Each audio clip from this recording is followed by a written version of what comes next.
Hanji, today you've got me as the host. A bit too enthusiastic. I'm not going to change it up. I'm going to copy exactly what Serab does. So what have you guys been consuming, reading, watching this week, last week? So for those that don't know, when we do Savalak part, right now we're doing 11,000 part. And we had received one, and it was a beautiful shabad from Kabir ji. Tu mero mer parbat swami ot gahi main teri na tum dolla ho na hum girte rakh lini har meri. Later on is talking about Kabir ji, where Kabir ji's gone to a place called Maghar in India. For those that don't know, Maghar was a place where people thought it to be cursed, that anybody that went there, and especially people that died there, it was believed that if you died there, you'd go straight to hell. And a general belief was that if you went to Kanchi, and if you died there, you would go to heaven. Even within Maghar, I've done your darshan. And later on, Kabir ji saying, I don't see any difference between Maghar and Kasi. Now you have blessed me with this knowledge. It's quite surprising, like when we think about it, we don't think of, oh, this place, if you died there, you'd go to hell. And if you went here, you'd go to heaven. But it shows elements where society develops itself and elements where we're still stuck. The world has become a lot more pragmatic. In those days, superstition was rife because of the control of the Brahmins, control of the priestly class, if we're going to put that in English. And I think the priestly class built fear into the surrounding. For example, we do Char Fere. And in my mind, I was thinking, well, why can't we just do an ardas? Ardas Karlo, these two people, they got married, that's it, Sasriya Kar. But then each of these things, they do have a meaning, and we can't remove the meaning completely. The rasam has a meaning. And we can't go to the point where we're saying, okay, this is also a superstition. That's why I found that Kabirji Shabad quite interesting. One, thinking about how what the superstitions were of that time, and then relating it to us now of, oh, maybe we've taken meaning out of everything. I was reading a book on Hindu myths. I think it's a Penguin book. It's pretty standard. I found it in my granddad's collection of books that he must have picked up from the library many years ago. And didn't return. I think he bought it because it said like 20 pence on it. I was like, 20 pence is very, very little. But this sentence has caught me for the last few days. And I'm going to say it slowly. It's in English, so it's a translation of Sanskrit. But I think it's from one of the Shastras. I'm not sure which Shastra it's from. But it says here, the English says, truth stabilizes the world, makes the sun shine and the wind blow.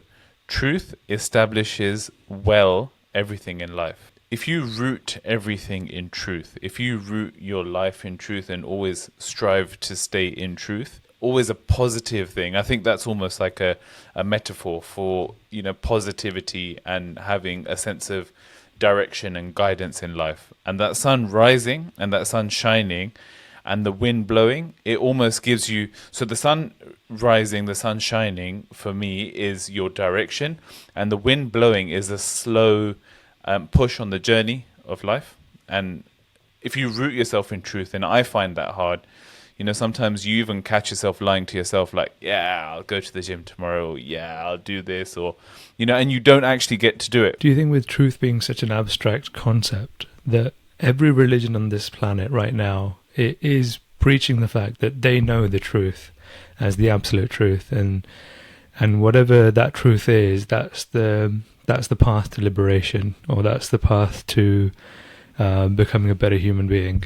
But if we look at that Shabad from Kabirji, where they're saying, I recognize Maghar and Kansi as the same, there's no difference there for me. So if we rewind the truth a little bit, what was Kabirji's religion? Or how were they a product of their religion? Non-duality.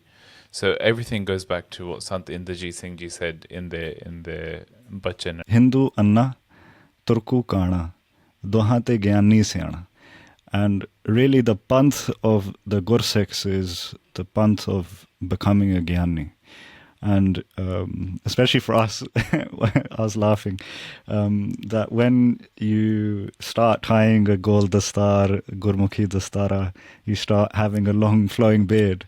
The first var you get, even though people are saying it negatively, is Baba Varna, Gyani Varna. Gyani ban gaya tu, huh?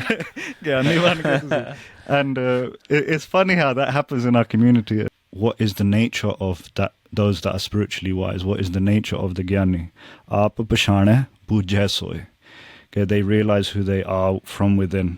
They understand Akal Purkh. And then it goes to that Advait concept which we're trying to get to, is har jan dui ek hai, bibe bichar kach nahi. Between Hari, Akal Purkh, Parmeshwar and their devotees, har jan, dui ek hai. They're both one and the same. Bibe bichar kach nahi. Don't think there's a difference between the two. Don't understand them as separate. If the Gyani is the ultimate, Kabirji in this instance, in their pursuit of, sort of as you said, the truth, in that pursuit of the truth, did that then determine their religion?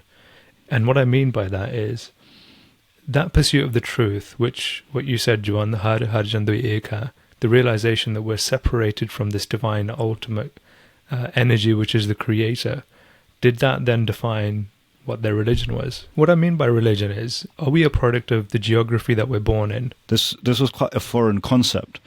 The concept is, and that end of that Shabad is, Gur Prasad kare bichar, so gyani dargah parvan. And Gur Prasad, I think you would become a product, and your dharam or who you are would be a product of who you had learnt from, and who had blessed you with that knowledge. It was a one-to-one relationship between you and who had taught you, or the sangha that you're in. That Akal Purkh, wherever you are, there will be an availability to this knowledge. How we want to interpret that could be different ways, but I think we take it a step too far when we try and box it, basing who you are based on your characteristics. So when we're talking about Gyani, or even in Gurbani when it talks about what is a Muslim, in Gurbani when it's talking about what is a Hindu, in Gurbani when it talks about what is a Gursikh. Are we saying, so characteristics in this instance, are we saying your values? It's a thing of, you can't really call yourself something only until you've become, only once you've had that realization that I am not this separate being. I'm not Javand, I'm not Asa. I'm not Sarab. Is that the pursuit of truth that we're talking about that led to Kabirji realizing that there's no difference between Magar and Kansi? The quote that you mentioned, Sarab, the truth stabilizes the world. John, you mentioned this concept of Guru Prasad. What if, like, there were two students and both had a separate worldview? It's a good question. There would, one, you would have to go to the Guru, and the Guru can say which student has understood their teachings. But it's that ultimate conundrum of how much of, through Simran and Seva, how much of that mare have you destroyed? Because where there's a difference in understanding, it could be the mare. Let's come out of Gyan mode at the moment and let's go into real world mode. No. It's something to touch upon, because this is easily said and done by a lot of us growing up now. And, some of our friends have become parents, and how would they then explain something to a kid when they ask, okay, so why do we wear kada? I remember when San Nishan Singh Ji was there, I know we had I think it was 7-8-year-old girl who asked, why do we wear a kashara? When you just give an answer like this is hukam, sometimes the kid doesn't have the grasp of hukam and does things for a certain period of time because they're told to do it. And then when they grow out of that, they go into question mode when they start asking, okay, so why do we actually do this? I think there's an element of genuine curiosity, and to recognize that within somebody. Like when somebody has genuine curiosity, I think the way you would answer their question, you need to really understand where they're coming from. And I think a lot of that comes from feeling what they're saying. And that isn't something, and I think that's what takes time. I think you have to understand yourself to feel what the person sitting next to you is going through, and what is the best way to answer their question or what their shanka is. When you have a genuine doubt about something, and you do not have the ability to research that doubt yourself. You need somebody to remove your doubt. Because we know in our day-to-day life that when a doubt strikes in your mind, whether it's about your religious path or whether it's about something in your day-to-day job, when something sticks into your mind, you can't get beyond that until you've solved it. You can't push past it. You get stuck in that mode of going round and round in circles around that one thing. And Sangha doesn't just mean what sometimes we think it means, which is congregation. It means anybody you're with at any time in your life. So it could be your work colleagues, it could be your friends, it could be the people you hang out with the most. That has an effect on you. But then there's, as a basic thing, there's societal pressures that we put upon ourselves and how we perceive society. And I think that perception sometimes changes how we think, like what is current. And then there's a last bit which is outside of what we can see or what we can analyze, which is there's a spiritual aspect to it. That if you sit with somebody who's done komai, you can feel it from them. It's not something you can see, it's not something you can explain, it's not something you can touch, but it's something that can influence you. So I was about 7 or 8 years old when, I was probably I was the only person who had kept the gears in my family. And from the age of 8 or 9, I remember my granddad, he used to keep a lot of books. He used to have he had an interest of reading. So once he had retired, he began reading. So that's not just Gurbani books, but he would look at, mental health. So back in the 2000s, I was probably 10 years old at that point, but I don't remember anyone talking about mental health. But I picked up some of his notes, and he's written on how to work on mental health and how to understand what mental health is at that point. So that was very interesting for me. But there was I remember a huge shelf with books in Punjabi. And I used to look at the Akkar. I couldn't read it at that age, 8, 9 years old. I'd never learned, and I never pursued to learn either.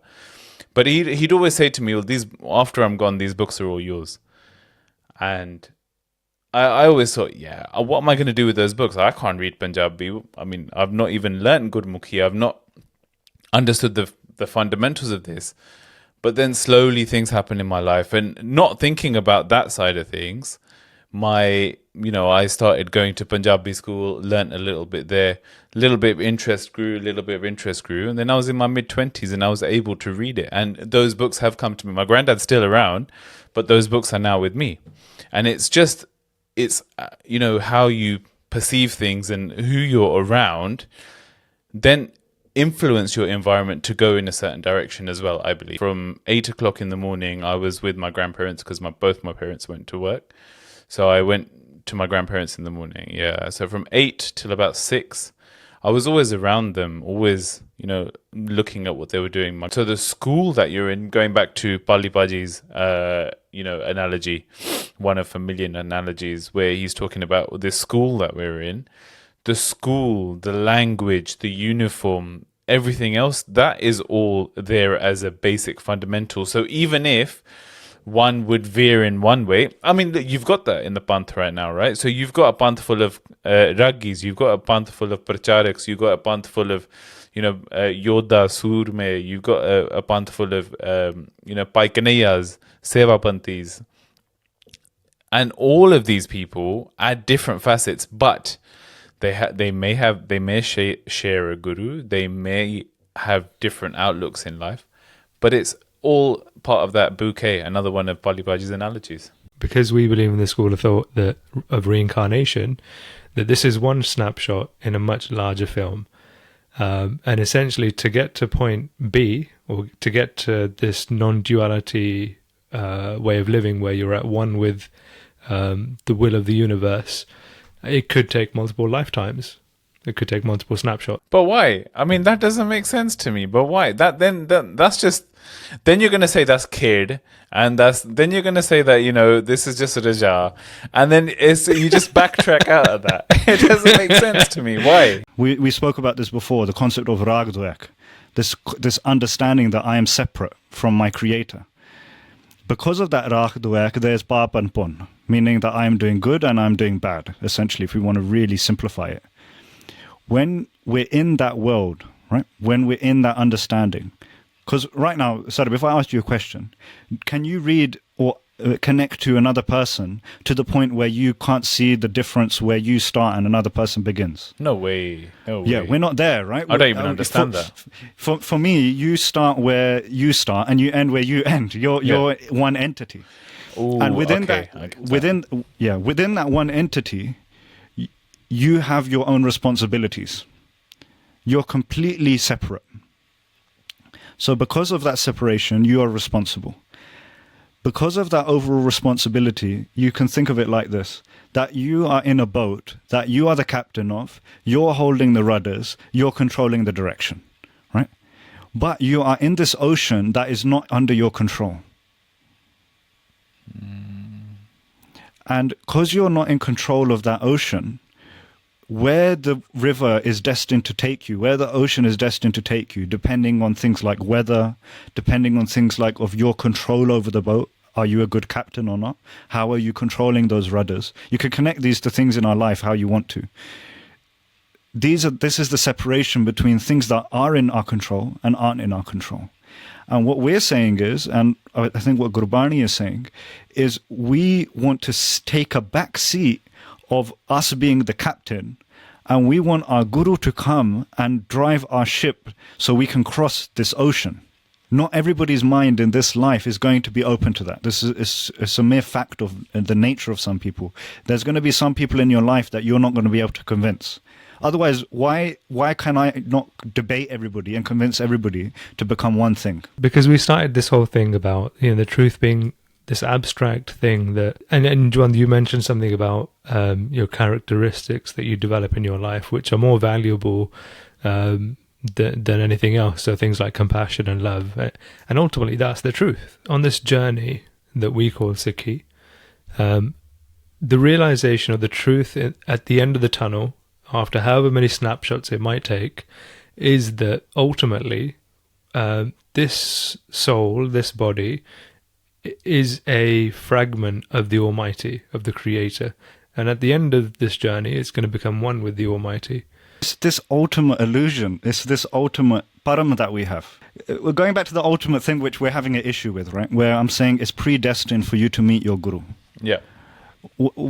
If I would say at a root level why you don't like that as a way of phrasing it, let's start from there. Because it's all pot luck. It's all like putting the lottery in then at the end of the day. You are ultimately driving this boat. You are the captain of this boat. Yeah. And because we have that ultimate responsibility, whatever you plant is what you're going to sow. Why does it take multiple years for something to grow in nature? Why can't I just snap a finger and there'd be a tree in front of me? I planted that pear tree like 3 years ago, and I've got like a pear that's that big at the moment. No, it's ridiculous. No, but think about that. Why can't I have something in front of me at a snap of a finger? This to me just sounds like everything's rigged then. Everything is already, if it's all preordained, then we must live it out as, basically you need to take out the fact that it's preordained. You need to keep living your life, keep doing what you need to do, keep listening to things, keep having that good sangat. When I mean listening to things, I mean, reading Gurbani, doing your Nam Simran, listening to Updesh, listening to Katha, Pracharaks, things like that. And then you need to keep rolling and not think about it being preordained. When we're saying preordained, maybe that's the wrong word. And again, we're using like a Bible term, which doesn't really actually do it justice. Maybe it's about when when you start seeing the fruit on a tree. Okay. So that's because of the conditions. Let's change it. Yeah, let's change it. Instead of saying preordained, where we're saying that it's this thing that you have to wait for, and it seems random, or it seems like we're just waiting it out. I'll just wait and sit on my ass until I get Brahmgyan. Let's put it as it's more around the concept of planting something and then having the patience, because part of all of this is Sharda. Yeah. And the Sharda element is believing something will come of something without doubting that there will be a result. What's the difference between Shraddha and blind faith? There's a prasang in the Guru Pratap Suraj Granth where a Sikh named Jauhar asked Guru Har Gobind Pasha Ji, can you give me the definition of Sikhi in the analogy of a tree or a plant? No way. Yeah, and Guru Har Gobind Pasha Ji very beautifully says this is the picture of Sikhi in the roop of planting a seed and then it becoming a plant. First, you have the soil. You got the, if you want to call it mitti, where we're going to plant the seed. What is the foundation? Sadhguru Har Gobind Pasha is saying your soil needs to be humility. In life, the first thing we need to understand is I need to humble myself. That is a starting point. And let's say, when you start humbling yourself, whether you're religious or non-religious, what seed do you need to plant? You need to put the seed of Shraddha, of devotion of Shraddha. And like I was going back to it, Shraddha, what is the concept of that? The concept of Shraddha is not expecting a result before actually planting something. So doing something without an expectation. I wouldn't call it blind faith. You're firm in what decision you've made, that I want to walk this path. And why again and again in Gurbani it says this isn't an easy path. Nobody said it was going to be easy, but it's that thing. You've made your decision now. You've sown that seed. How are the roots going to become strong? Is that love that you have for your guru. So the roots only are going to appear through that love, through that love that you have with that relationship you have with your guru. So after you have that, then a small sprout starts showing. Guru Har Gobind Ji Pasha Ji says about this sprout. And it says that sprout is only going to appear through satsangat. Okay. Yeah. So you've got this love for your guru, you've got that Shraddha, and then the next thing, you need to go to the sadhus of the sadsangat and allow your plant to start growing. And then for that small sprout to actually get strong and become a tani, to actually become a branch, you need to do seva of those sadhus. To actually get to the point of a flower, meaning we've done all of this stuff, to get to the point where you can actually contemplate on Gurbani and Naam is at this point. It's nowhere near the start. It's after this whole journey. So then you get these flowers. The flowers is actually being able to jap Naam, is actually being able to read Gurbani. Then you want that fragrance to start appearing. Fragrance, I would say, is when you sit with somebody and you feel automatically more centered. You feel how could I say? You feel this ras, you feel this aura about this person. And Sadhguruji is talking about it, about this fragrance or this nectar. And Sadhguruji says the fragrance and nectar is kirtan and katha. And meaning that anybody in this life who gets the Gian of kirtan, who can receive the Gyan of Katha. This is the fragrance. You don't get this straight away. You have to do all of these steps and then you can get this fragrance. And then Sadhguru says, if you really wanted to know that the sign that your plant is blossoming, so you've got this flower, it could be band. You can see that the smell is starting to come, but it hasn't opened up yet. What is the sign that is slowly starting? Kiran nu lagriya is slowly starting to realize that I'm detaching from this illusion.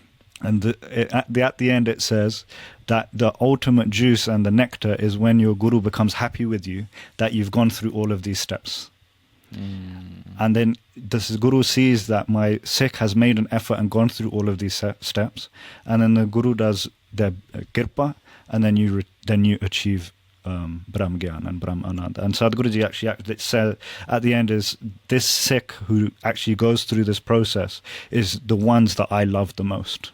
Dhan Guru Har Gobind Sache Pasha Ji. Multiple times on this podcast, on this episode, we've challenged each other and asked each other to open up. And I think that's just the blessing of Asa being the host, right? Rebellion is in our nature. I think that was given to us by Guru Nanak Badshah. And I'm not saying that's useless rebellion, because look at Sid Gosht, right? Look how much came out of that. I like the way you've put that is that there may be certain things that are based on our nature and things that are certain built in. But how you angle that is when you start realizing, okay, how do I use this for something that's positive?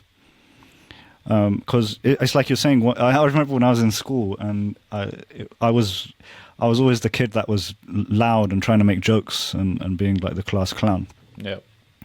And one time, one of my English teachers, he said to me, always stuck with me. At the time, I was pissed off that he said it, but now that I've gotten older, I actually appreciate it. He was like, you are a rebel with no cause. He just said it to me like that. He was like, you think you're a rebel, but you're a rebel with no cause. He was trying to do it to piss me off, but he was right. Yeah. I didn't have a cause. There was nothing. The rebellion was meaningless. As time went on, wanting to rebel against certain things to achieve an understanding actually helped me, or being stubborn actually helped me in some cases. So yeah, have you got any examples where you think there's something built in you, you can't really change it, and it's something that's changed over time? Sometimes I don't think I'm patient enough when in a situation. Sometimes I'm quick to get to anger. What do you think causes that without this becoming a therapy session between you? There's just the two of you, remember? I don't think it's hardwired. There was a really interesting book I was reading about. It's called The Power to be Disliked.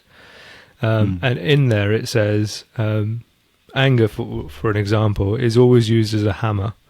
So it may not seem like a conscious choice because you're in the moment and you're like, well, I'm not normally angry, but in this instance, something annoyed me to an extent where I blew up, sort of thing. I exploded with anger. And I think I think I justify it. I justify being angry because of somebody else, but it's inside of me. And I'm just using that as an excuse to throw my ego about. I think there is one level of ego, but another level is when you think in a short amount of time and don't take enough to expand on something, then you don't allow yourself to understand, taking time to understand the situation. And that could be putting yourself in somebody's shoes, but it's not always as simple as that as well. Sometimes taking that time to not let your mind be filled with too many things. Because I don't think we've touched upon the power of social media, and more so the control it has on one's mind. I went into a black hole on the internet once. It was one of these, the Sikh forums that you get, yeah? So you've got and this was me before, a long time ago. Anyway, it was anti-Dasam Granth, completely anti-Dasam Granth. And one of the arguments was, when did Guru Gobind Singh Ji have the time to write a Granth almost as big as Guru Granth Sahib Ji? That was one of the arguments. I was like, hang about. Yeah, one, they weren't busy on Sikh Sangat forums all day long, cussing each other, saying, hey, you haven't got a damalla big enough. And two, they just imagine how optimized Sadhguruji's time was. Can we all just share what our screen time has been for the last week? Ooh. Let's see. Ooh. Can I tell you then how much of it's been like Nah. iBooks? So one's going to be like, it's been 10 hours, but it's been on books. Yeah. Because I'm getting worried now. No, you got to tell us what apps you've been on. You swipe on the graph, you can look at last week. Last week I spent 42 hours. Ooh, I'm not too far behind you. I'm Really? 40. Yeah, again because of 60. Oh, but look, I need another phone so I can separate it out. no, but look. So mine was like most Google Maps. Yeah, my Google Maps came in like 7 hours last week. So might as well be an Uber driver at this rate. I see some posts and it's talking about like different people's thoughts on things, but it's positive. Yeah. Somebody's giving their thoughts on a Gurbani Tuk that they've been reading, or somebody's giving thoughts on a Vedanta Granth that they're reading, or some historical. And then randomly you see stuff and people just speaking negatively. And obviously you have your biases. A lot of the negative things that we read, I feel can condition you to have a certain shield when you are looking at the internet. Because, I mean, if you think about, okay, you guys are about 5 or 6 years younger than me. So when I was growing up and what was on, forums back then, what was on social media back then, there was a lot of hate and a lot of uncontrolled hate. And Okay. I feel that has resolved itself in some shape or form. What is our conclusion, Vichar, on are we a product of our environment or nature versus nurture? What is our overall thoughts on it after all of this? I agree that we are a product of who we spend our time with. When people say that this is how I am and I can't change, I don't agree with that. I think people can always change. You're not defined by your personality. I think personalities can transform. But I agree. I think we are products. I think when you say, are we a product of our environment, I don't agree with that. Okay. But we are products of the people that we spend our time with. That takes a lot of willpower. And those knots that are done up really tightly in your mind need to be loosened. The knots have been tied because of what you've seen, but you weren't aware that you saw it and it had an effect on you subconsciously. And then later on it's manifesting and a seed was planted, but you're not realizing that is actually sprouting now. So actually being able to undo that is to realize it. And then the other side of it is, I think it's the tars of your guru, and this is why we sing the praises of our guru, is they've taken pity on us and kind of pulled us out of that chikkar, pulled us out of that mud, just to give us a little bit of breathing space so we can continue developing. I've never understood the taking pity thing, by the way. Pity, for me, in an English sense, is somebody feeling sorry for you. It's almost got a negative connotation. When you see something that's separated from something, and like, say, for example, a kitten has been separated from a mother, you take compassion, you take pity on that kitten who can't find its way back. Let's put a pause on that vichar, because I think I want to think about that a bit more, because this is the first time I've heard somebody say it how you positioned it, so I want to think about it. So, have you guys found a fun fact or had a fun fact that you picked up during the week? Okay, I'll go first, because I know you're going to ask me. I can just see it. Yeah, what does the Bhagavad Puran and koalas have in common? It's like a similarity. It's not the same thing, but before you guys jump on it afterwards. They're both I a feel like slow read. I'm gonna have an issue with the answer to this, I think. I think so too. But it's fine, I'm still going to say it. Koalas sleep for 22 hours a day. Okay. Kumkaran used to sleep for 6 months at a time. That's the similarity. There we go. Done. Mic drop. No, I want a better one than that one. No, man. That's a stretch. No, look. You know what? You're not going to kill me, because I used Wikipedia, and Wikipedia says, in the Bhagavad Puran, Kumkaran is said to be the incarnation of the gatekeeper of the deity Vijay. Isn't everything on Wikipedia true? When I say Baikan Singh Nabha, what's the first thing that comes to mind? Mankosh. Mahan Kosh. Did you know that he could play the sitar? No way. That's Dancing Is Number. that Bygone Yeah. number? Yeah, he played the sitar. This was No a way. picture that they found. Bygone Singh Nabha with his sitar. This is Bygone Singh Nabha with a different, like Gurmukhi Dastar. And this was how he laid it out. Have you guys ever been scuba diving? Not that I've been, that I'm asking. But Kind of. You've been scuba diving? I've snorkeled. Okay. How'd you get into the water? So there's a boat and it went out to sea. So, you took a boat.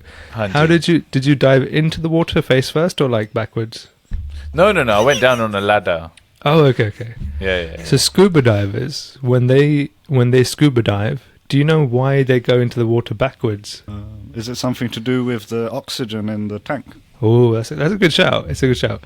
It's because if they Why do we always get this? no, hear me out. We're trying to. Hear me out. If they went forward, they'd fall into the boat.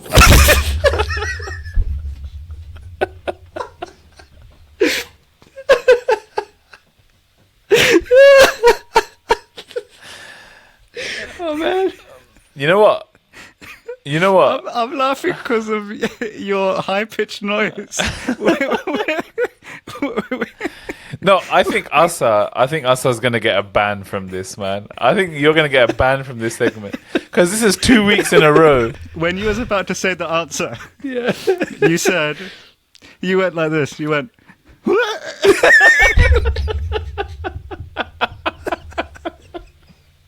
That sound is so. Thank you for Angie. listening, guys.